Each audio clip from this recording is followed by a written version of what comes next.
Hola amigos, esta noche no empezamos con un filósofo ni con un matemático, sino con un grupo de maníacos congelados que pensaban que cruzar el Atlántico Norte era un paseo, los vikingos. Así que, antes de que te acomodes, tómate un momento para darle me gusta al video y suscribirte, pero solo si realmente disfrutas de lo que hago aquí. Y déjenme saber en los comentarios desde dónde se conectan y qué hora es allí. Siempre es fascinante ver quién se une a nosotros desde todos los rincones del mundo. Ahora bajen las luces, tal vez enciendan un ventilador para crear un suave zumbido de fondo, y adentrémonos juntos en el viaje de esta noche. Lo primero que aprendían los vikingos sobre la navegación no era el coraje, la navegación, ni cómo blandir un hacha. Hacía frío. Un tipo específico de resfriado, de esa clase que se te mete hasta los huesos, te hace doler los dientes y te convence de que quizás saquear monasterios en el Mediterráneo habría sido una mejor opción profesional.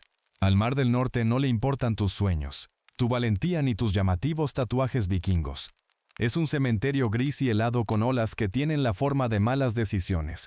Y sin embargo, por razones conocidas solo por los dioses y por pura obstinación, los vikingos navegaron directamente hacia ella. Los barcos vikingos eran maravillas de la ingeniería. Rápido, elegante y tan acogedor como un ataúd con huevos.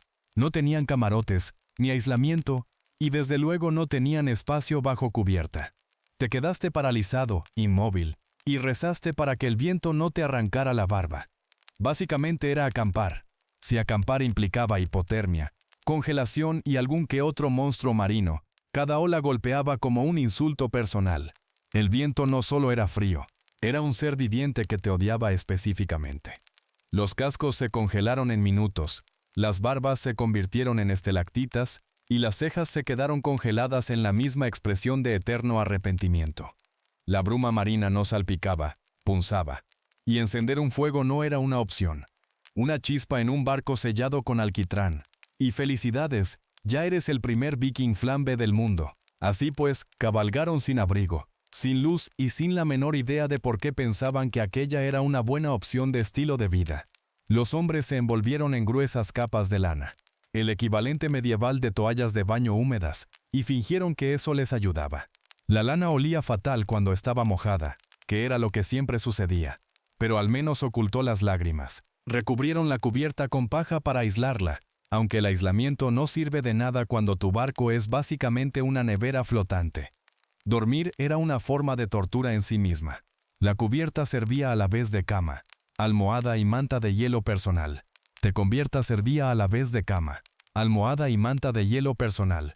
Te acurrucaste junto a otros 20 hombres congelados, todos con olor a miedo y pescado, y esperaste que nadie se diera la vuelta y te robara el único calcetín seco. Hubo momentos en que el mar se calmó, como un espejo, en completo silencio. Fue entonces cuando comenzó el verdadero horror. Mirabas a tu alrededor y te dabas cuenta de que no sentías los dedos de las manos, ni los de los pies, ni las ganas de vivir. Y sin embargo los vikingos siguieron navegando, no porque fueran valientes, no porque fueran intrépidos, sino porque en lo más profundo de su ser conocían una verdad eterna. Morir congelado en el mar seguía siendo más divertido que cultivar nabos en Noruega al final de un largo día, remando a través de un infierno helado. Uno podría imaginarse a los vikingos retirándose a sus acogedoras cabañas, encendiendo un pequeño fuego y acurrucándose entre cálidas pieles. Estarías equivocado. No había cabañas, ni fogatas, ni arrumacos, a menos que consideres como tal el desplome junto a un tipo llamado Harold, que no se había bañado desde la primavera pasada. El drácar vikingo era una maravilla de simplicidad. Un congelador gigante de madera disfrazado de medio de transporte. La terraza estaba abierta. El viento era implacable y todo, incluyéndote a ti, estaba húmedo. Al Mar del Norte le daba igual si estabas cansado. Te quería cansado y casi muerto. Los espacios para dormir eran amplios, del mismo modo que un ataúd es espacioso. Cada hombre disponía de aproximadamente medio metro de espacio en la cubierta, lo justo para tumbarse boca abajo si no te importaba tener el escudo clavado en la columna. No había colchones, ni mantas, solo paja esparcida sobre las tablas para absorber el agua del mar y la desesperación humana. Al amanecer, se había congelado formando una crujiente capa de arrepentimiento vikingo. Sus camas eran sus capas, de lana gruesa, siempre húmedas, siempre con un ligero olor a cabra y derrota. Algunos usaron pieles de oveja o cuero, pero estas también se congelaron por completo. Convertir cada siesta en un experimento arqueológico de incomodidad. No te acostaste a descansar, negociaste con la congelación. El secreto para sobrevivir era la superposición de capas. Los vikingos se envolvían como cebollas humanas, con túnicas de lana, capas, y a veces, una piel extra si habían asaltado a alguien más rico y con un clima más cálido. Pero por muchas capas de ropa que se pusieran, el frío siempre encontraba la manera de colarse, como un invitado no deseado que trae la neumonía a la cena. Para colmo, dormir cerca del borde del barco significaba recibir de vez en cuando salpicaduras de agua salada directamente en la cara. Dormir en el lado medio significaba ser pisoteado por el turno de remo de la mañana. No había ningún sitio bueno, solo opciones ligeramente menos horribles. Y sin embargo, de alguna manera se durmieron. No cómodamente, no abrigadamente, sino por puro agotamiento. Sus cuerpos dejaron de funcionar antes de que sus cerebros pudieran recordar que se estaban muriendo de frío. Porque en un barco vikingo, dormir bien no significaba despertarse descansado. Simplemente significaba despertarse. Cuando todo tu barco está hecho de madera, alquitrán y ego vikingo, tiendes a desarrollar un sano respeto por el fuego. Una chispa mal dirigida y felicidades. Has inventado la primera hoguera flotante del mundo. Así que, en lugar de encender hogueras en cubierta como los típicos lunáticos, los vikingos usaban algo más sutil, brasas humeantes. Cada tripulación portaba lo que ellos llamaban el fuego dormido, un pequeño recipiente de metal o arcilla lleno de brasas de combustión lenta, enterrado en cenizas. No ardía, simplemente brillaba en silencio como el último resquicio de esperanza en una mañana de invierno. Las brasas se escondían bajo una vasija de barro o dentro de un brasero de hierro, el equivalente vikingo a la calefacción central. Si la calefacción central conllevaba un 50% de probabilidades de incendiar tu barco, perder esas brasas era una ofensa grave.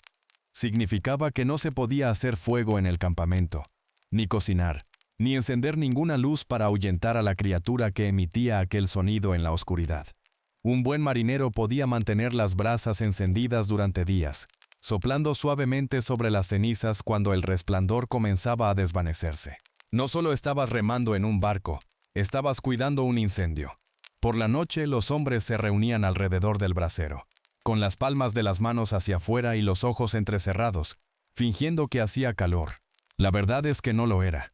El objeto desprendía menos calor que una vela agonizante, pero era simbólico, un recordatorio de que en algún lugar de este purgatorio helado, aún existía el fuego. Las brasas no eran para cocinar. Nadie se arriesgó a eso. Las comidas se tomaban frías o ahumadas mucho antes de la partida. El trabajo del brasero era puramente psicológico, un destello de civilización en un mundo hecho enteramente de madera húmeda y desesperación. En ocasiones el brasero se volcaba con el oleaje fuerte, llenando el aire de chispas. A esto siguieron varios minutos de gritos, pisotones frenéticos y sentidas plegarias a todos los dioses del panteón nórdico. Milagrosamente, la mayoría sobrevivió, lo que no hizo más que reforzar la creencia vikinga de que Odín protegía personalmente a los idiotas.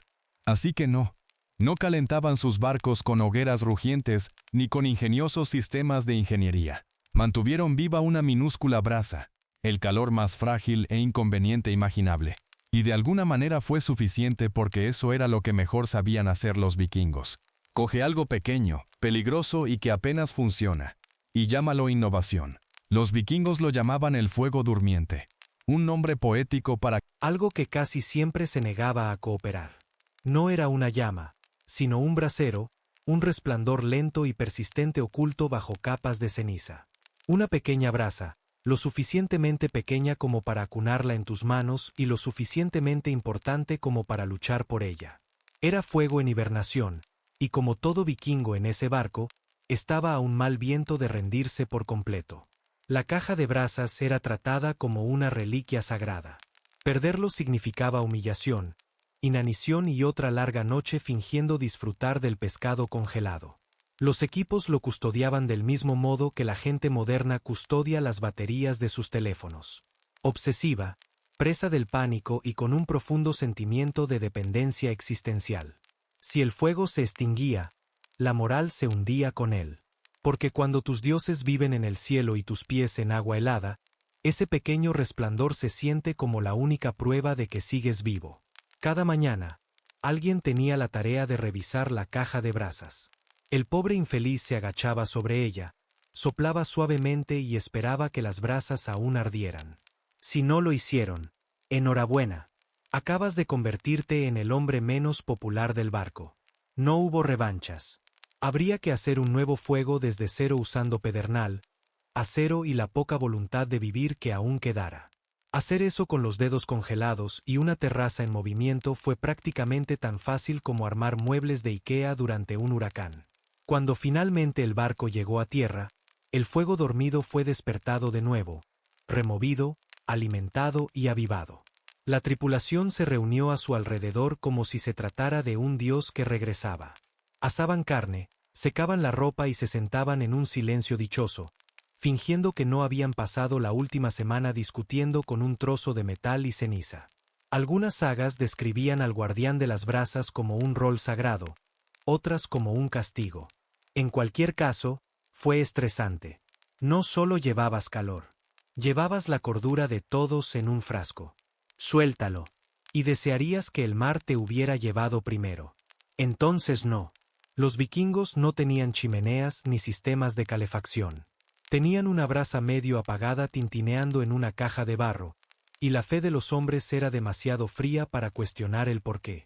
El fuego dormía, pero soñaba con mejores dueños. En lo que respecta a la vestimenta, los vikingos tenían una sola regla. Si te mantiene con vida, es moda.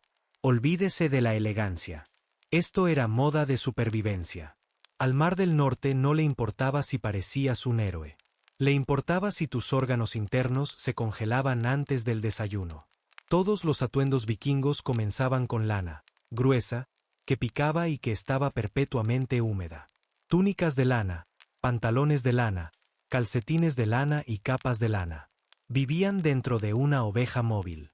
Atrapaba el aire para calentarse, absorbía el agua como una esponja y olía a animal de granja mojado porque, en realidad, lo era. A los vikingos no les importaba. El olor mantenía a raya tanto la congelación como el espacio personal. Sobre eso se colocaron pieles de animales: ciervo, oso, foca, reno. Básicamente, cualquier cosa que alguna vez se haya movido más rápido que un vikingo con un garrote. Las pieles eran pesadas y rígidas, pero bloqueaban el viento. Capas y capuchas forradas de pieles, que conformaban lo que los estudiosos ahora llaman la estética de la sauna vikinga.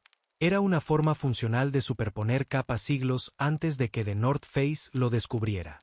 El objetivo era simple: crea tantas barreras como sea posible entre tu piel y el apocalipsis. Algunos guerreros incluso llevaban varias túnicas, no por estilo, sino porque aún no habían descubierto la lavandería. Las botas eran otra historia completamente distinta. El calzado vikingo era más un concepto que una comodidad. Cuero atado con cuerdas, relleno de hierba seca o musgo para aislamiento. Funcionó sorprendentemente bien hasta que el césped se congeló, convirtiendo cada paso en un juego de cuánto dolor puedes ocultar mientras finges no tener miedo. Colores: apagados, marrones, grises, tal vez un poco de rojo si acabas de encontrar a alguien con buen gusto. Los tintes eran caros e innecesarios. A nadie le importaba la crítica de moda cuando tus cejas estaban pegadas como una tabla. Las joyas, sin embargo, eran su único capricho.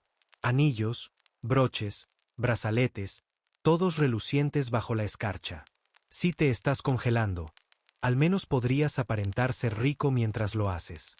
Y si bien las sagas los pintan como rudos dioses de la guerra, la mayoría de los vikingos probablemente parecían leñadores privados de sueño envueltos en animales atropellados.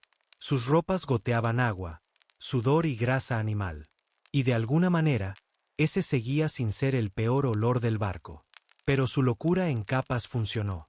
El viento podía cortar, el mar podía morder y los dioses podían burlarse, pero los vikingos sobrevivieron. Incómodos, sí, sucios, desde luego, pero vivos, que en el Mar del Norte era lo más elegante que se podía encontrar. Si había una parte del cuerpo que los vikingos realmente temían perder por el frío, eran sus pies. El uso de los dedos era opcional. Aún podrías blandir una espada aunque te faltaran algunos dedos del pie, pero lo de los dedos de los pies, eso ya era serio. Nadie quiere asaltar París con pies que crujen como palitos de pan duro. El pie humano no fue diseñado para el Mar del Norte. Fue diseñado para caminar sobre tierra, no para estar de pie en charcos helados sobre una cubierta de madera mientras tu comandante grita poesía sobre el honor. Los barcos vikingos estaban constantemente empapados por la bruma marina, el hielo derretido y las lágrimas de los hombres que comprendían que ese era su trabajo. El resultado, la congelación como estilo de vida. Para combatirlo, inventaron los calcetines vikingos. No es lana, no es algodón, sino hierba, junco o musgo seco empaquetado dentro de sus zapatos a modo de aislante orgánico. Te llenabas las botas hasta el tope, metías los pies apretujados y esperabas que se mantuvieran secos durante más de 10 minutos. Rara vez funcionaba, pero al menos daba la ilusión de que estabas haciendo algo productivo mientras te congelabas. Los zapatos en sí eran simples vendas de cuero, más una sugerencia para el pie que un calzado. Las ataste bien, rezaste una oración e intentaste no pensar en el hecho de que básicamente estabas caminando descalzo sobre hielo. Los arqueólogos han encontrado botas vikingas que parecen más un experimento de origami que una prenda de moda. Más o menos funcionaron, si por funcionar se entiende retrasar la congelación hasta la hora del almuerzo. Algunos hombres se untaban los pies con grasa animal o sebo antes de ponerse los calcetines. La lógica era sólida. La grasa repele la humedad. El efecto secundario fue que el barco ahora olía a una combinación de cadáver de foca y desesperación. Ni siquiera en el campamento había alivio. No podías secar tus botas junto al fuego. Se encogían, se deformaban o estallaban en llamas. Así que seguiste usándolas día y noche hasta que los dedos de los pies se te entumecieron lo suficiente como para dejar de quejarte. Y sin embargo, marcharon, cabalgaron, conquistaron. Porque los vikingos no permitían que el dolor los detuviera. Simplemente le cambiaron el nombre a resistencia. Sí, se congelaron, cojearon y ocasionalmente, perdieron uno o dos dedos del pie, pero también cruzaron océanos con solo hierba en sus botas, lo cual, para ser justos, sigue siendo mejor aislamiento que lo que sea que haya dentro de tus zapatillas de gimnasio motivacionales. A primera vista, un barco vikingo luce elegante, estilizado y poderoso. La imagen misma de la supremacía naval. Entonces te das cuenta de que también es básicamente un palito de helado de madera con hoús. Tenía belleza, sí, pero ¿comodidad? En absoluto. Llamarlo hogar era como llamar apartamento compacto a un ataúd. Aún así, el barco largo era una obra maestra del diseño práctico. Cada curva, cada tabla, cada junta sellada con alquitrán tenía un solo propósito: no hundirse. Y en el Mar del Norte, eso ya era una especie de lujo. Pero la calidez, eso era extra. Para evitar que entrara el viento, los constructores navales superponían las tablas en lo que se denomina construcción a tingladillo, sellando cada hueco con alquitrán y grasa animal. Funcionó sorprendentemente bien hasta que el mar te recordó que el alquitrán solo detiene el agua, no el frío. El océano no tenía por qué filtrarse al interior. Simplemente atravesó la madera y estranguló tu alma. Para mayor comodidad, los vikingos colgaban sus escudos a lo largo de los costados del barco. Las sagas nos dicen que era por defensa, pero seamos honestos, la mitad de las veces era para evitar que el viento les congelara los ojos. Esos escudos circulares convertían el barco en una especie de cortavientos móvil, un burrito flotante de miseria envuelto en madera y escarcha. Algunas tripulaciones incluso colocaban musgo y paja entre las tablas o debajo de sus lugares para dormir para crear aislamiento. Funcionó brevemente, luego se mojó, se congeló por completo y se convirtió en parte del suelo. Si lograste quitarlo en primavera, ¡felicidades! Tú inventaste los primeros suelos escandinavos. Cuando azotaban las tormentas, el barco se flexionaba y gemía como un ser vivo.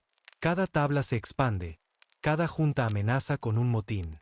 Los hombres, acurrucados en el casco, Temblando y rezando por el milagro de ingeniería que se extendía bajo ellos, no recordaron de repente que estaba hecho enteramente de árboles. Pero a pesar de todos sus defectos, el barco largo era una especie de manta. Un escudo delgado y crujiente entre el hombre y el olvido. No te abrigaba, pero te daba algo a lo que aferrarte mientras fingías no morir. Porque para los vikingos, eso era suficiente. No necesitabas comodidad, solo construcción. No necesitabas calor, solo esperanza. Y si tu barco no se quemó, se hundió o se partió por la mitad, bueno, eso contaba como una noche cálida. En algún momento, probablemente a la mitad de su tercer episodio de congelación, los vikingos decidieron que merecían un refugio. No es un refugio propiamente dicho. Ojo, no paredes, techos ni nada lujoso por el estilo. Un simple trozo de lona extendido sobre sus cabezas para que pudieran fingir que el cielo no intentaba matarlos. La llamaban tienda de barco, y era tan efectiva como sostener una servilleta sobre una hoguera.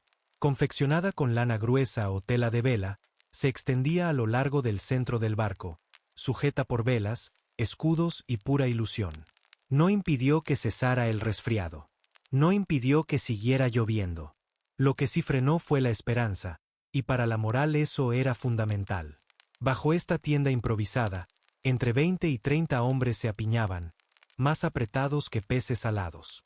Yacían hombro con hombro, envueltos en capas mojadas, fingiendo dormir mientras se impregnaban lentamente del aliento del otro.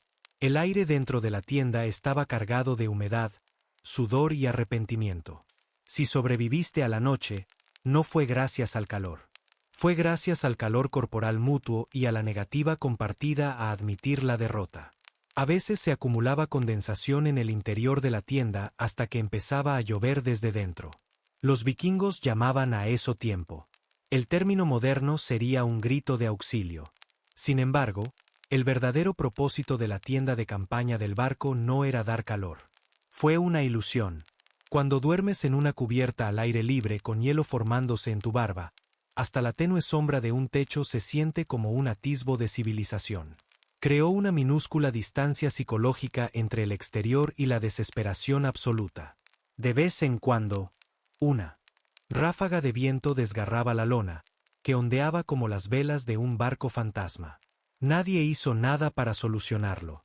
Simplemente suspiraron, aceptaron su destino y añadieron la pérdida de la tienda de campaña a la lista de los muchos insultos de la vida.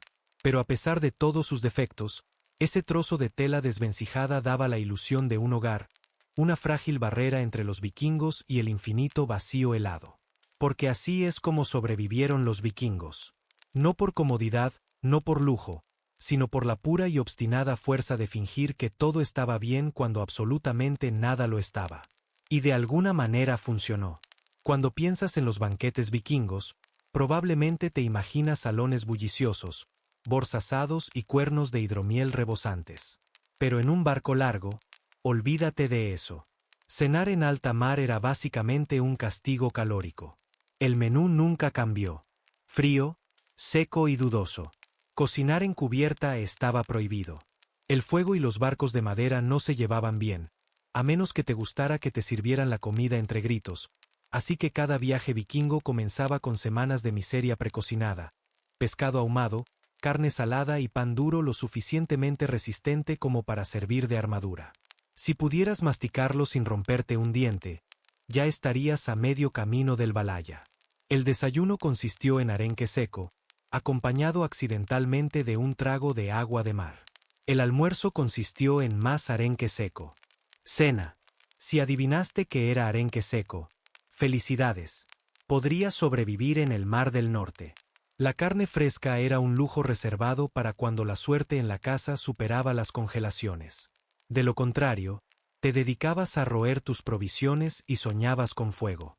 Los vikingos almacenaban la comida en barriles sellados con alquitrán, lo que significaba que todo tenía un ligero sabor a barco. Mantequilla, queso, cereales, todo ello impregnado con cariño de ese sabor marino tan característico. Y cuando aparecía el moho, que siempre aparecía, simplemente lo raspaban y fingían que era condimento. Para mantener su fuerza, comían grasa, mucha grasa. Grasa de ballena, grasa de cerdo, incluso grasa animal derretida untada en pan como si fuera margarina medieval. Te mantenía caliente y disgustado a partes iguales. Algunas sagas mencionan las gachas de mar, una encantadora mezcla de avena, agua y arrepentimiento. Era espesa, insípida y probablemente podría tapar un agujero en el casco si fuera necesario. El agua no era potable. Se ponía rancio durante el almacenamiento, así que recurrían a la cerveza o al hidromiel. Lo suficientemente débil como para no matarte, pero lo suficientemente fuerte como para hacerte olvidar brevemente que estabas sentado en un congelador flotante. Hidratación mediante una leve intoxicación, al estilo vikingo. Y a pesar de todo esto, no se quejaron. En ningún caso se dirá en voz alta. La comida era combustible. No. Diversión. Comiste porque tenías que remar otras 100 millas a través del sueño, no porque disfrutaras de las sutiles notas de desesperación salada. Así es, sobrevivieron sin calor, sin comodidad y sin papilas gustativas. Porque cuando eres un vikingo, tener el estómago lleno se considera un lujo, aunque todo lo que comas sepa a naufragio. Si el calor no podía provenir del fuego, los vikingos encontraron la siguiente mejor opción: yo. No porque realmente funcionara, sino porque hizo que les importara mucho menos que no funcionara. Yo era la solución vikinga para casi todos los problemas. Frío, aburrimiento, miedo, angustia existencial, el sonido de 20 hombres roncando al unísono. De todo bebían. Elaborada con miel, agua y levadura silvestre, era dulce, fuerte y engañosamente alegre, como beber un líquido que infunde valor, preparado por alguien con una lesión en la cabeza. En tierra firme, era sagrado. En las sagas, los guerreros brindaban con ella por los dioses antes de la batalla, afirmando que el propio Odín bebía lo mismo en el Valhalla. En el mar, resultaba más funcional. No alzaste un cuerno para honrar a Thor. Bebiste directamente del barril para olvidar que tus botas se habían congelado a tus pies.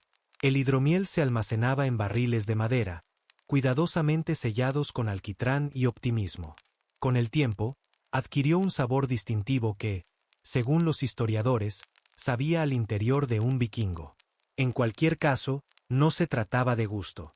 Se trataba de fingir que el calor en el pecho no era simplemente tu cuerpo rindiéndose. Existe un mito popular que afirma que el alcohol te calienta. Los vikingos lo creyeron completamente. En realidad, lo único que hacía era dilatar los vasos sanguíneos, engañándote y haciéndote creer que no tenías frío. Es el mismo tipo de calentamiento que se produce justo antes de la congelación. Pero intenta decirle eso a una tripulación de berserkers medio congelados con tazas en la mano. Les daba igual. La ciencia aún no se había inventado. Tras unas cuantas copas, el ánimo mejoró.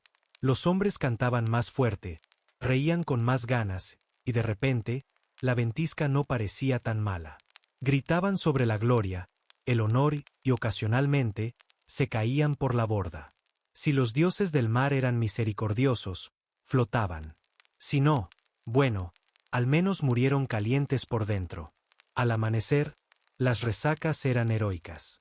Viento salado, cabezas palpitantes, bocas secas, la trinidad vikinga del arrepentimiento. Y sin embargo, en el momento en que se abrió el siguiente barril, se olvidaron por completo de ello. Porque cuando el mundo se congela y los dioses guardan silencio, una taza mía no es solo una bebida. Es una pequeña rebelión contra el frío. El calor puede ser una ilusión, pero es una ilusión por la que los vikingos brindaban con alegría. Cuando todo lo demás falló, cuando el fuego se extinguió, el yo quedó vacío y el frío se había infiltrado en sus almas. Los vikingos recurrieron a la fuente de calor más antigua conocida por la humanidad. Entre sí. Sí, así es. La cuarta estrategia de supervivencia vikinga era el antiguo arte escandinavo de por favor, no mueras a mi lado, necesito tu calor corporal. En los barcos de vapor, no existía el espacio personal. Era la calidez de todos o el funeral de todos. Por la noche, la tripulación yacía hombro con hombro bajo sus húmedas capas de lana, formando una gran decepción colectiva. Las sagas llaman a este barco hermanos. Los arqueólogos lo consideran necesario. La gente moderna probablemente lo llamaría vínculo traumático. En cualquier caso, funcionó. Cada hombre era a la vez calentador y acalorado. Si uno se volcaba, los demás se quedaban congelados. Si alguien se levantaba para orinar, le seguían 10 maldiciones. No había privacidad, solo una maraña de extremidades, pelaje y crisis existencial. Al amanecer, era imposible distinguir dónde terminaba un vikingo y dónde empezaba otro, ni física ni emocionalmente. Para quienes lo ven desde fuera, puede sonar extraño. Para los vikingos, era martes. El calor era calor. Al con la dignidad. No se abrazaban por afecto. Se abrazaban por razones termodinámicas. Lo único más incómodo que la situación fue explicarla después. Incluso su ropa combinaba por pares. La capa de un hombre cubría ambos cuerpos, atrapando el aire como un saco de dormir de principios de la Edad Media. El olor era intenso, una mezcla de sudor, sal y desesperación capaz de decapar la pintura de un escudo. Pero en ese olor residía la supervivencia, la obstinada negativa del cuerpo a rendirse. Y lo cierto es que eso los unió, literal y figurativamente. La hermandad no se forjó en la batalla. Fue forjado bajo una manta húmeda mientras fingía estar dormido. Nadie que sobrevivió a ese nivel de sufrimiento compartido volvió a dudar de la lealtad. Los vikingos no hablaron mucho de ello. Tú tampoco lo harías. Pero cada saga de valentía, cada relato de conquista, comenzó silenciosamente aquí con hombres medio congelados acurrucados en la oscuridad, compartiendo el poco calor que les quedaba. No solo sobrevivieron al frío. Lo superaron convirtiéndose en el fuego que no tenían. No fue glorioso. No fue heroico. Pero hacía calor. Y eso fue suficiente. Cuando ya no sientes los dedos, los pies ni las ganas de vivir, solo queda una cosa por hacer. Empieza a cantar. Y eso es exactamente lo que hicieron los vikingos. La música no era solo entretenimiento. Fue un mecanismo de supervivencia. Cuando la cubierta de tu barco era un buffet de tablones congelados y tu barba servía de colección de carámbanos, cantar mantenía la sangre fluyendo y la locura contenida. El ritmo le daba estructura a la calidez. La armonía le hizo compañía a la miseria. Era básicamente terapia vikinga, pero sin diván ni habilidades para afrontar las dificultades. Las canciones eran sencillas. Cánticos, melodías de remo, himnos de guerra. Cada una diseñada para hacer que 20 hombres se masturbaran en un fregadero perfecto mientras fingían que sus articulaciones no se estaban cristalizando. Algunos trataban sobre dioses y gloria, otros sobre cerveza y mujeres, y unos pocos, sin duda, sobre cuánto odiaban precisamente esa situación. Las sagas nunca mencionaron tristes canciones de marineros, pero debieron haber existido. No se cruza el Ártico a remo en silencio a menos que ya se haya renunciado a la alegría. Eran canciones de trabajo, mitad melodía, mitad gruñidos, sincronizadas con el ritmo de los remos. El resultado fue inquietante, primitivo y, en ocasiones, desafinado cuando los labios de alguien se quedaban congelados a mitad de un verso. La música no era solo para pasar el rato. Unificó a la tripulación. Los mismos hombres que habían discutido por las raciones robadas ahora armonizaban como un coro de psicópatas helados. El canto ahogó los gemidos del barco. El silbido del viento y esa voz silenciosa en tu cabeza que susurra. Podrías haberte quedado en casa. Y cuando azotaron las tormentas, cuando el mar aulló y el cielo se oscureció, cantaron más fuerte. No porque les ayudara, sino porque les hacía sentir que tenían voz y voto en el asunto. Hay algo maravillosamente estúpido en que los humanos griten al caos de la naturaleza. El sonido que dice, si voy a caer, lo haré con estilo. Algunos dicen que los dioses oyeron esas canciones. Tal vez sí. O tal vez el sonido simplemente se perdió en el viento. Pero a los vikingos eso no les importaba. El canto mantuvo a raya el frío, aunque solo fuera en espíritu. Porque en un mundo donde la calidez era un lujo, la rebeldía era la mejor alternativa.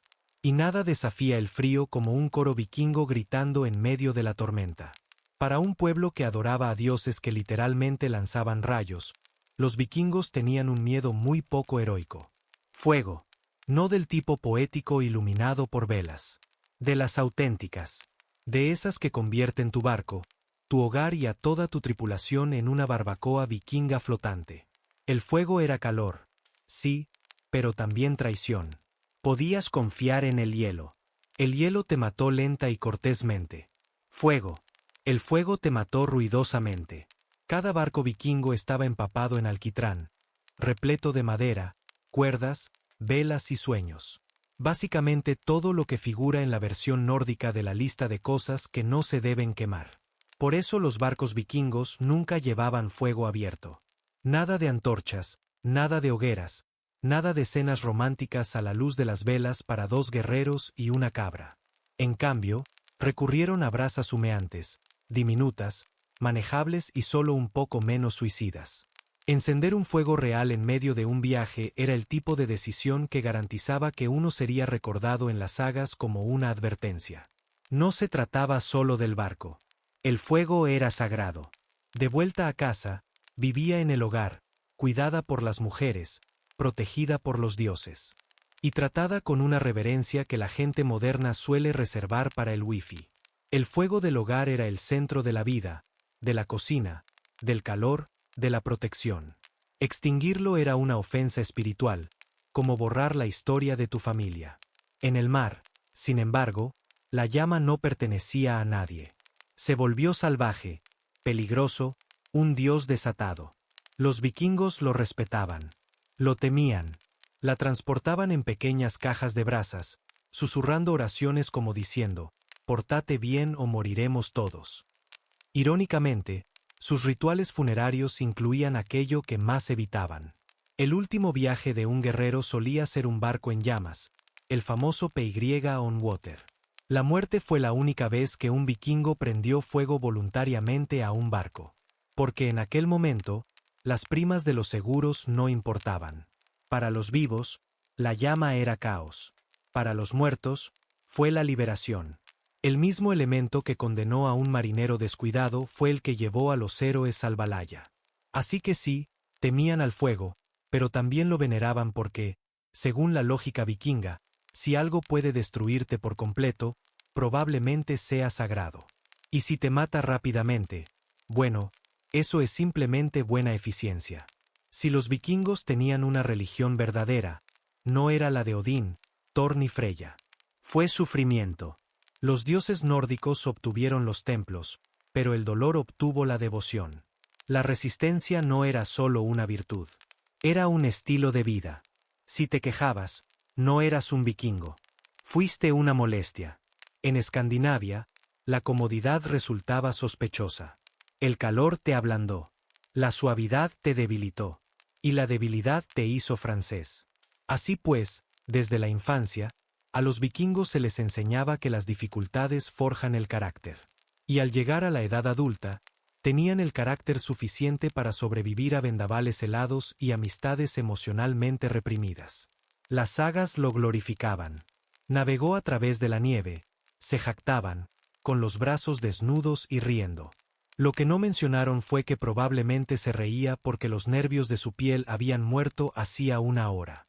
El dolor era prueba de fuerza. El frío era prueba de masculinidad.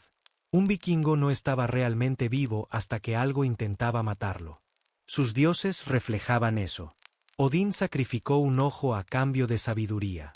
Tyr perdió una mano a manos de un lobo. Incluso Boulder, el dios de la belleza, fue asesinado para el desarrollo de la trama, para sufrir y sonreír a través de ello. Eso fue divino. Los dioses no bendijeron la comodidad. Bendijeron la perseverancia. Así pues, los vikingos abrazaron el frío del mismo modo que los monjes abrazaron el silencio. Con un entusiasmo sombrío y una completa falta de alternativas, romantizaron las dificultades porque era todo lo que tenían. Cada viaje azotado por el frío se convertía en un acto de culto. Cada tormenta soportada fue una lección. Cuando el viento aullaba, ellos respondían con aullidos. Cuando el mar se congeló, avanzaron. Cuando los dioses los ignoraron, se encogieron de hombros. Estaban acostumbrados a eso. El sufrimiento no significaba que los dioses te hubieran abandonado. Significaba que estaban prestando atención. La gente moderna persigue la comodidad como si fuera su salvación. Casas con calefacción, camas cómodas, 12 variedades de té. Un vikingo lo llamaría brujería. No medían la felicidad en términos de lujo. Lo medían en función de cuánto tiempo podía seguir remando sin llorar. Y tal vez, de alguna manera retorcida, tenían razón. Porque mientras la mayoría de las civilizaciones rezaban por seguridad, los vikingos rezaban por resiliencia, por la fuerza para afrontar el frío y sonreírle. No solo soportaron las inclemencias del tiempo, se convirtieron en ellos. Y si eso no es religión, entonces nada lo es. Entonces, después de tanto hielo, viento, hambre y decisiones de vida cuestionables, ¿cómo se mantenían calientes los vikingos sin fuego? En resumen, no lo hicieron. La respuesta larga es que engañaron a la muerte gracias a su pura arrogancia. Para los vikingos, la calidez no era algo que se tenía, sino algo en lo que uno se convertía. Transformaron la resistencia en energía, el sufrimiento en arrogancia y el frío en carácter. No necesitaban comodidad, necesitaban desafíos. El fuego era para débiles. La congelación era simplemente la prueba de que habías estado en un lugar del que podías presumir. Se envolvieron en pieles, capas y negación, y lo llamaron resiliencia. Se acurrucaron bajo la lona húmeda y cantaron al viento como si el desafío mismo generara calor. Tal vez sí. Quizás por eso ellas sobrevivieron mientras que los hombres más débiles se quedaban en casa, escribiendo poesía sobre climas más cálidos. Lo que les faltaba en pasión, lo compensaban con convicción. Sus corazones eran hornos alimentados por el orgullo, el hambre y la inquebrantable creencia de que eran las personas más duras que existían. Y, sinceramente, lo eran. Intenta remar en medio de tormentas árticas en una canoa sofisticada, con ropa interior de lana mojada. No necesitaban calor para vivir. Necesitaban un propósito. Cada ráfaga de viento, cada ola helada, cada noche miserable en alta mar les recordaba quiénes eran. Personas demasiado tercas para morir dignamente. Quedarse paralizado en silencio era de cobardes. Continuar remando fue un acto de heroísmo. Llegar a casa fue un milagro. Y cuando finalmente llegaron a tierra firme, llenos de ampollas, medio congelados, medio borrachos, no maldijeron el frío. Lo agradecieron. El mar los había puesto a prueba, y habían sobrevivido una vez más. En su opinión, los dioses no los habían perdonado por misericordia. Les habían perdonado la vida porque nadie más podía ocupar su lugar. Esa es la extraña belleza de la calidez vikinga. No se trataba de fuego ni de pieles. Estaba en su espíritu, en sus canciones, en su valentía, en la forma en que reían mientras la naturaleza intentaba matarlos por diversión. Porque cuando tu mundo es de hielo y hierro, el verdadero calor no te rodea. Está dentro de ti, obstinado, ardiente y absolutamente indestructible. Y así fue como los vikingos conquistaron el frío, no escapando de él, sino volviéndose más fríos que el frío mismo. La iglesia de Tuda se envolvió en la ilusión de la santidad. Los domingos, el incienso se enroscaba entre las frías paredes de piedra mientras los sermones tronaban contra la lujuria, la gula y el pecado. Los sacerdotes, con vestiduras inmaculadas, se presentaban ante sus feligreses, y sus voces proclamaban palabras de pureza. Sin embargo, tras las puertas de la sacristía, cuando se apagaban las velas y terminaban las oraciones, esa misma iglesia se convertía en un teatro de tentaciones. La carne humana, no la doctrina, gobernaba la noche. El celibato, al fin y al cabo, era un ideal impuesto por Roma, no un estado natural del ser. Se esperaba que el clero estuviera casado con Dios, pero pocos podían resistirse al contacto con los vivos. En parroquias desde Canterbury hasta York, corrían rumores de sacerdotes que compartían sus camas con amas de llaves, de monjes que desaparecían del claustro después de completas y de monjas que no soñaban con Cristo, sino con el calor carnal. Todos lo sabían, pero nadie lo decía en voz alta. Los confesionarios, destinados al arrepentimiento, se convirtieron en escenarios para la intimidad prohibida.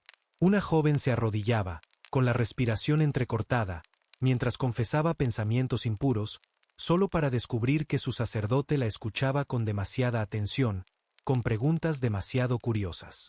¿Piensas a menudo en él? Él podría preguntar, y ella respondería en voz baja.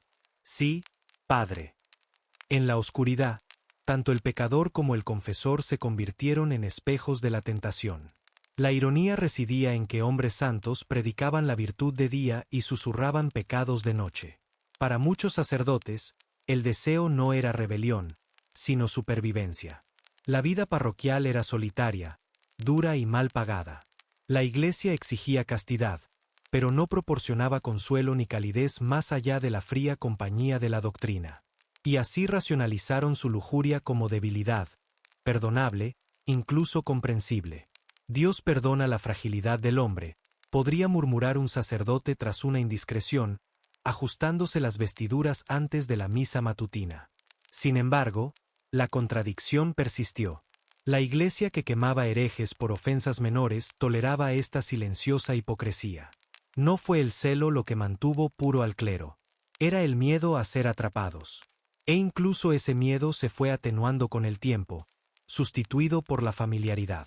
Al final, la pureza no fue más que otra actuación. Túnicas para ocultar el cuerpo, incienso para enmascarar el olor del pecado y sermones para distraer a los fieles de los deseos humanos que palpitan bajo el mantel del altar. La iglesia de Tudela parecía sagrada. Simplemente no olía así. En las parroquias de Tudela, Inglaterra, la palabra ama de llaves tenía un doble significado. Oficialmente, era la mujer que cocinaba, limpiaba y atendía la casa del sacerdote. Extraoficialmente, ella era su consuelo en las largas y solitarias noches en que las escrituras le ofrecían poco alivio. Fue un escándalo silencioso del que todo el mundo estaba al tanto. Desde el palacio del obispo hasta la taberna del pueblo, los fieles asentían cortésmente a la señora Juana o a la buena esposa Alicia, fingiendo no darse cuenta de que la supuesta sirvienta del sacerdote compartía su alcoba y tenía hijos que curiosamente se parecían a él. La hipocresía era casi burocrática. Los obispos descubren a sacerdotes sorprendidos en casos de incontinencia, pero solo cuando los rumores se vuelven imposibles de ignorar. Paga la multa, cumple la penitencia, reza algunas oraciones y luego regresa a casa con la misma mujer que te espera junto al fuego. La Iglesia condenaba la lujuria desde el púlpito, pero la toleraba en silencio en la rectoría mientras fluyera el dinero del diezmo y el escándalo público se mantuviera bajo control. Como comentó con ironía un cronista, los sacerdotes pecarán, los obispos suspirarán y el pueblo perdonará, porque todos se necesitan unos a otros. Algunas de estas relaciones eran tiernas, incluso domésticas. Algunos sacerdotes vivieron abiertamente como maridos sin la bendición del matrimonio. Sus esposas administraban la parroquia con la misma eficiencia que cualquier esposa de vicario después de la Reforma. Otros, sin embargo, eran más depredadores. Poder y confesión creados para una intimidad peligrosa. Una joven asustada que busca consejo espiritual podría verse acorralada por el hombre destinado a salvar su alma. El informe de un obispo señalaba con resignación cansada que ciertos clérigos tomaban mujeres bajo el pretexto de servirles y las convertían en concubinas. Estaba escrito en latín, pero todos entendieron la traducción: lujuria disfrazada de deber. Los aldeanos rara vez protestaban. Un sacerdote querido que bautizaba a sus hijos y enterraba a sus muertos difícilmente podía ser expulsado por debilidad humana. Y en una sociedad ya sumida en el pecado y el arrepentimiento, ¿quién estaba verdaderamente libre de culpa? Mientras continuaran los sermones y sonaran las campanas para la misa, la fachada de santidad se mantenía firme. Pero tras el altar, la doble vida del sacerdote Tudela florecía. Una vida donde lo prohibido se sentía sagrado, donde el deseo encontraba su resquicio en la confesión, y donde la Iglesia, a pesar de toda su autoridad, nunca pudo acallar del todo el pulso de la carne humana bajo el cascabel. Dentro de los muros de piedra de los monasterios de Tudela, la batalla entre cuerpo y espíritu se libraba a diario y a menudo se perdía antes del amanecer. Los monjes debían vivir como soldados de la pureza de la Iglesia, levantándose antes del amanecer, ayunando, cantando y rechazando los placeres mundanos. Pero la naturaleza humana no se rinde tan fácilmente, ni siquiera ante Dios. En el silencio del claustro, donde se suponía que la mente debía detenerse en lo divino, A menudo vagaba a otras partes, a recuerdos de mujeres, a sueños anhelados, al suave aroma del mundo más allá de los muros. Para muchos monjes, la tentación no fue una caída repentina, sino una erosión lenta. La repetición interminable de la oración y el ritual embotaba los sentidos, dejando que la imaginación vagara libremente donde no debía. Una hermosa peregrina pasa por la puerta de la abadía. Una joven novicia arrodillada demasiado cerca durante las vísperas. Incluso momentos tan pequeños podrían desatar una tormenta de culpa y deseo. Algunos monjes confesaron haber visto demonios. Otros simplemente admitieron haber visto mujeres. Ambos fueron tratados con recelo. Los documentos de la época revelan una honestidad sorprendente. En un informe de visita, un abad escribió que sus hermanos confesaban tener fantasías carnales todas las noches y suplicaban corrección de la carne. Otro admitió que un monje había huido por completo de la abadía para vivir con la viuda de un cervecero. La disciplina era rápida pero rara vez efectiva. Una semana de ayuno, humillación pública o azotes con agua fría no podían curar lo que siglos de represión no habían logrado extinguir. La ironía era cruel. Cuanto más estrictamente se le exigía a un hombre que negara su naturaleza, más lo atormentaba. Algunos monjes transformaron su culpa en devoción fanática, castigando sus cuerpos para acallar la voz del deseo. Otros se amargaron, burlándose de sus votos en privado, bebiendo cerveza detrás del muro del jardín y escapándose a los pueblos cercanos al amparo de la noche. La Iglesia lo llamó debilidad. Lo llamaban supervivencia. Con la llegada de la reforma de Enrique VIII, la disolución de los monasterios puso de manifiesto la verdadera humanidad de estos hombres santos. Los inspectores encontraron amantes, hijos ilegítimos y escondites secretos de cerveza y oro. Los monasterios que antaño ocultaban la batalla entre la carne y la fe quedaron al descubierto, e Inglaterra descubrió que ni siquiera las vestiduras más piadosas podían ocultar el pecado más antiguo de todos: el anhelo de ser tocado, de ser amado, de ser humano. El confesionario, esa estrecha caja de madera donde se suponía que las almas debían ser purificadas, a menudo se convertía en el escenario más íntimo de la Iglesia tuda para la tentación. En teoría, era tierra sagrada. Un sacerdote a un lado, un penitente al otro, el velo del secreto entre ellos. Pero el secretismo, al igual que el silencio, puede engendrar peligro. La frontera entre la guía espiritual y la curiosidad personal era peligrosamente delgada, y muchos sacerdotes, ya agobiados por sus propios impulsos prohibidos, la cruzaron. Con demasiada facilidad. Una confesión podría comenzar de forma bastante inocente. Una joven susurró que tenía pensamientos impuros sobre un hombre, quizá un amigo de su marido, o quizá el propio sacerdote. El sacerdote insistía en obtener detalles, recalcando que se necesitaba total honestidad para la absolución. Sus mejillas se sonrojaban mientras obedecía, sin darse cuenta de que cada palabra que pronunciaba avivaba la imaginación prohibida del sacerdote. Él podría aconsejarle que rece por su pureza. O podría aferrarse al recuerdo mucho después de que ella se marchara, aferrándose a su rosario como a un salvavidas contra el deseo. Existen relatos de confesores que se aprovecharon de esta sagrada privacidad. Algunos utilizaron su posición para manipular a mujeres asustadas, prometiéndoles el perdón a cambio de favores que jamás podrían expresar en voz alta. Otros se convencieron de que estaban ayudando, de que comprender el pecado requería experimentarlo. Fue un autoengaño en lenguaje sagrado, lujuria con un halo. Los obispos recibían quejas ocasionalmente, pero la mayoría se ignoraban con un suspiro. El pecado era demasiado común, el sistema demasiado frágil para exponerlo. Incluso para los inocentes, la confesión podía ser un tormento. Los sacerdotes formados para extraer el pecado de cada alma descubrieron que el mayor campo de batalla era su propia mente. Al escuchar cientos de tentaciones susurradas, su imaginación se llenó de pecados que no habían cometido, pero que ahora no podían dejar de imaginar. Un cronista escribió que los sacerdotes salían del confesionario más enardecidos que los pecadores a quienes absolvían. Y, sin embargo, este ritual continuó sin ser cuestionado.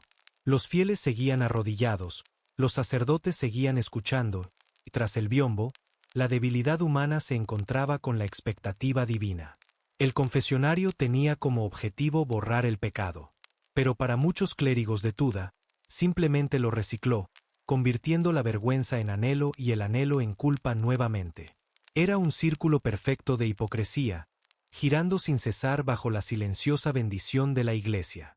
Detrás de los muros de los conventos, donde las mujeres juraban servir solo a Dios, el amor a menudo encontraba sus propios caminos secretos. Las monjas Tuda estaban destinadas a ser esposas de Cristo, castas, obedientes y desapegadas del mundo. Sin embargo, los conventos rara vez eran tan silenciosos o puros como sugerían los sermones. Eran comunidades de mujeres jóvenes, muchas de las cuales fueron enviadas allí no por devoción, sino por conveniencia. Una familia podría aislar a una hija rebelde u ocultar un embarazo inconveniente. Y una vez que las puertas se cerraron tras ellos, comenzó la lucha entre el cuerpo y la fe. La soledad fue la primera intrusa. El ritmo diario de oraciones, ayuno y tareas domésticas embotaba la mente. Las miradas se detenían demasiado tiempo en el rostro de una compañera durante el ensayo de himnos, o en el del sacerdote visitante que escuchaba las confesiones con dulce paciencia. En un mundo tan cerrado, el afecto pronto se volvió peligroso.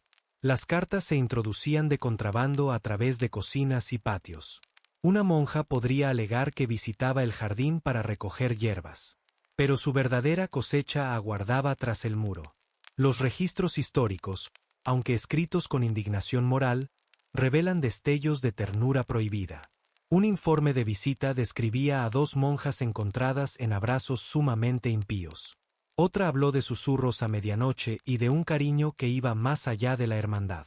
Los castigos eran humillantes, confesión pública, ayuno o confinamiento. Sin embargo, nada de ello alteró el patrón. Para algunas, el convento no era una prisión. Era un lugar donde el amor podía esconderse a plena vista bajo el lenguaje de la devoción. Y había quienes cometían pecados mucho más arriesgados. Algunas monjas mantenían relaciones amorosas con monjes o confesores visitantes. Algunas incluso quedaron embarazadas, y sus vientres hinchados se explicaron como hidropesía o enfermedad milagrosa. La vergüenza solía enterrarse, literalmente. Una habitación de enfermo, una muerte tranquila, un entierro apresurado bajo las piedras del claustro. La misericordia de Dios, al parecer, era más rápida cuando el silencio servía a la Iglesia. Pero tras la hipocresía se escondía algo profundamente humano. Estas mujeres no eran villanas. Sencillamente, se les negó el derecho a ser humanos desde un principio. Los votos que hicieron fueron jaulas construidas a base de obediencia y aislamiento. Cuando las rompieron, no fue solo lujuria. Fue una rebelión contra un sistema que prohibía el amor mismo. En sus promesas susurradas y caricias secretas, las monjas de Tuda vivían la verdad que la Iglesia más se esforzó por suprimir, que incluso en tierra sagrada florece el deseo. Se suponía que el amor no existía en un convento de Tuda, al menos no de la clase terrenal. Sin embargo, bajo la tenue luz de las velas de estos santuarios amurallados, los corazones se rebelaban. Las reglas eran claras: obediencia a los abades, silencio después de vísperas, pureza ante todo. Pero el corazón no entiende de derecho canónico. El convento diseñado para reprimir la tentación. En cambio, se convirtió en una incubadora para ello. Cuando encierras la juventud, la belleza y la añoranza tras piedras y oraciones, el deseo no muere. Se perfecciona a sí misma. Las cartas de la época describen escenas tanto trágicas como tiernas. Una hermana escribió a un monje de una abadía vecina: «Solo te veo en mis oraciones, y sin embargo mis oraciones están llenas de ti». La carta fue interceptada, su castigo severo, una semana de ayuno y humillación pública. Pero incluso después del arrepentimiento, su afecto permaneció, oculto tras himnos y penitencias diarias. Más tarde tallaría un pequeño corazón debajo del banco de madera de su taburete del coro. Lo más parecido a una carta de amor que pudiera perdurar, eso era lo que tenía. Las visitas de personas ajenas al convento no hicieron sino alimentar la tentación. Comerciantes, canteros y confesores pasaban por las puertas, trayendo noticias del mundo exterior. Para las jóvenes que han vivido enclaustradas desde la infancia, Una sonrisa amable o una palabra dulce podían sentirse divinas. Algunos sacerdotes explotaron ese mineral. Un confesor podría demorarse demasiado después de escuchar pecados ofreciendo consuelo que rápidamente cruzó la línea sagrada. Una crónica de 1538 cuenta que un sacerdote fue sorprendido colándose en un convento por la noche disfrazado de peregrino. Su penitencia fue el exilio, aunque todos sabían que no era ni mucho menos su primer delito. La reforma no hizo sino agravar esta crisis. Cuando los inspectores reales comenzaron a disolver monasterios y conventos, desenterraron lo que la alta sociedad sospechaba desde hacía tiempo. Monjas con niños, amantes que se corresponsaban y puertas secretas que conectaban los claustros con las casas parroquiales cercanas. Los agentes de Enrique VIII, deseosos de desacreditar a las órdenes católicas, documentaron todos los escándalos que pudieron encontrar. Un informe señalaba fríamente: en el convento de Gottow nacieron más bebés de los que se cantaron salmos. Sin embargo, incluso en medio de este caos, no todo era corrupción. Algunos de estos romances prohibidos eran genuinos.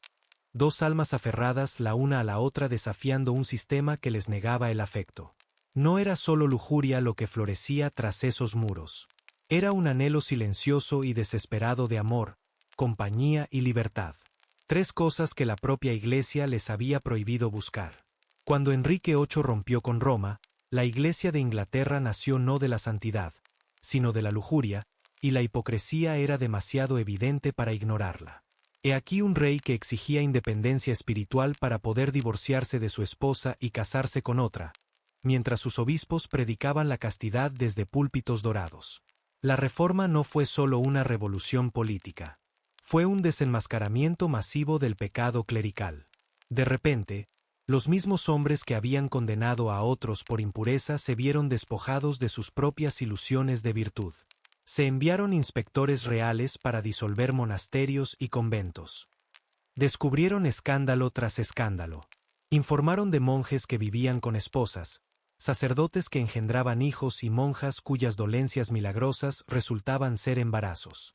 Los agentes de Enrique exageraban, por supuesto. Cada pecado que encontraban servía de justificación para confiscar más propiedades de la Iglesia, pero la verdad era innegable. El clero de la Tuda predicaba: